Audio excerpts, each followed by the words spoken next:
Agora com notícias internacionais, depois de 8 horas de conversas na Arábia Saudita, autoridades da Ucrânia aceitaram a proposta dos Estados Unidos para um cessar-fogo de 30 dias na guerra contra a Rússia.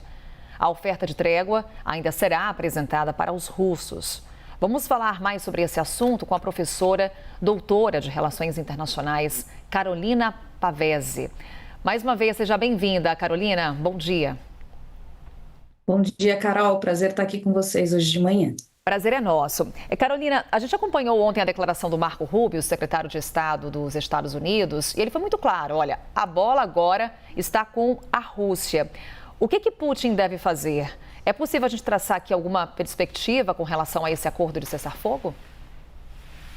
Olha, Carol, o que a gente viu ontem ao longo dessas negociações foi uma Ucrânia muito fragilizada, disposta a aceitar qualquer condição, né? Até porque os Estados Unidos, como a gente lembra, na semana passada, retiraram o apoio militar à Ucrânia e a Ucrânia sofreu uma intensificação dos ataques da Rússia, principalmente porque ela estava sem um componente para poder interceptar esses mísseis, né? Então facilitou para a Rússia. Além de tudo, teve aquela estremecida encontro em Washington entre Zelensky e Putin, o que não ocorreu essa semana ontem, né, na Arábia Saudita, porque o que a gente teve foi uma reunião de mais baixo clero, ou seja, os dois presidentes não participaram dessa reunião. Então a Ucrânia aceitou as condições colocadas pelos Estados Unidos, um cessar-fogos de 30 dias, em troca de uma retomada dessa ajuda militar e também voltando a negociar um acordo econômico no qual ela cede seus minérios, parte dos seus minérios, para os Estados Unidos, que é algo que Trump faz muita questão.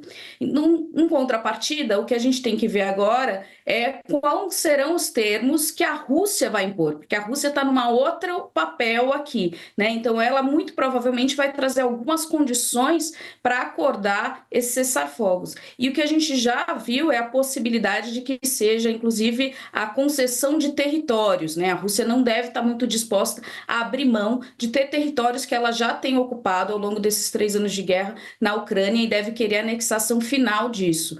Mas o que é interessante é que é um acordo só unilateral, né? Para a gente ter de fato um cessar-fogo, a gente precisa que as duas partes concordem e ontem só estava presente a Ucrânia. Você coloca para a gente, a Ucrânia fragilizada aceita um acordo que não é satisfatório para o país e ainda faltam as condições da Rússia. Você coloca um dos pontos que nesse momento já estão na mesa para Vladimir Putin, ele que, por exemplo, também pede a própria saída do poder de Volodymyr Zelensky, ele que pede desmilitarização da Ucrânia, além da própria anexação de fato desses territórios que pertencem aos ucranianos.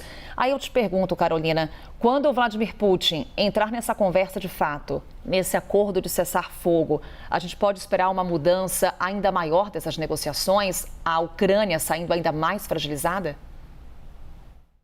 O que a gente viu agora é a Ucrânia fazendo concessões para os Estados Unidos e muito provavelmente ela terá que fazer concessões para a Rússia, até porque Trump adotou uma nova retórica em relação ao governo de Biden. Biden era muito intransigente em relação a essas concessões, principalmente territoriais, e agora a gente já vê Trump querendo um acordo a todo custo, independente de quanto a Ucrânia saia perdendo dessa negociação. Então, muito provavelmente ele vai concordar com alguns dos requisitos colocados pela Rússia, e isso vai comprometer ainda mais a situação da Ucrânia.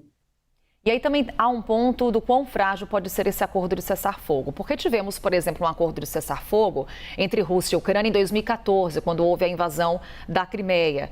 A Rússia violou esse acordo. Tivemos também um acordo de cessar-fogo entre Rússia e Geórgia em 2008. A Rússia também quebrou esse acordo. O que a gente pode esperar em termos de compromisso por parte dos russos?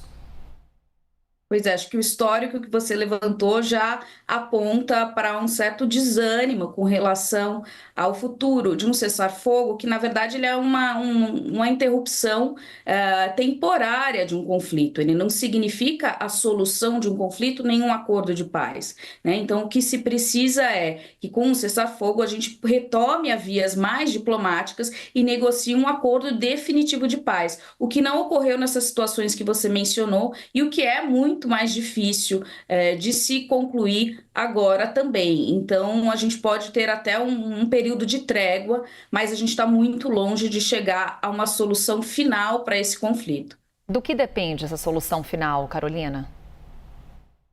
Essa solução final ela vai depender de uma grande negociação aí entre os dois lados, né? Historicamente, quando a gente analisa grandes guerras, inclusive, o que a gente vê é que é necessário que os dois lados cedam alguma coisa, que as duas partes saiam contempladas minimamente, para que elas não se sintam estimuladas a retomar um controle e retomar um conflito, né? Então é importante ter uma negociação clara, diplomática e um compromisso genuíno aí com a paz, o que a gente vê que está muito difícil, até porque tem muitos interesses obtusos aí, né? Então tem uma questão de segurança na Europa, a gente tem visto a União Europeia sendo tirada um pouco de cena, os Estados Unidos partindo por uma via muito mais unilateral, e geralmente essas soluções elas passam por um abraço multilateral, então organizações internacionais, inclusive monitorando esses acordos para dar mais legitimidade a uma paz, né? Agora a gente vê um enfraquecimento das vias multilaterais. Ele passa também por um plano de reconstrução ao país, a infraestrutura ficou comprometida, economicamente há uma grande maior fragilização de vários setores, principalmente o agro, né? Então precisa ter também um plano de retomada e também uma melhor colocação aí da Rússia dentro das relações internacionais. A gente viu que as sanções elas não surgiram o efeito em nenhum desses conflitos que você mencionou e nem agora elas têm tido o efeito esperado. Então é preciso mudar o tom do discurso e se favorecer a diplomacia e retomar a cooperação e não o isolacionismo. Esse é o tamanho do desafio. Carolina Pavese, ela é professora do Instituto Mauá, doutora em Relações Internacionais. Mais uma vez, Carolina, muito obrigada. Bom dia para você. Um ótimo dia para vocês.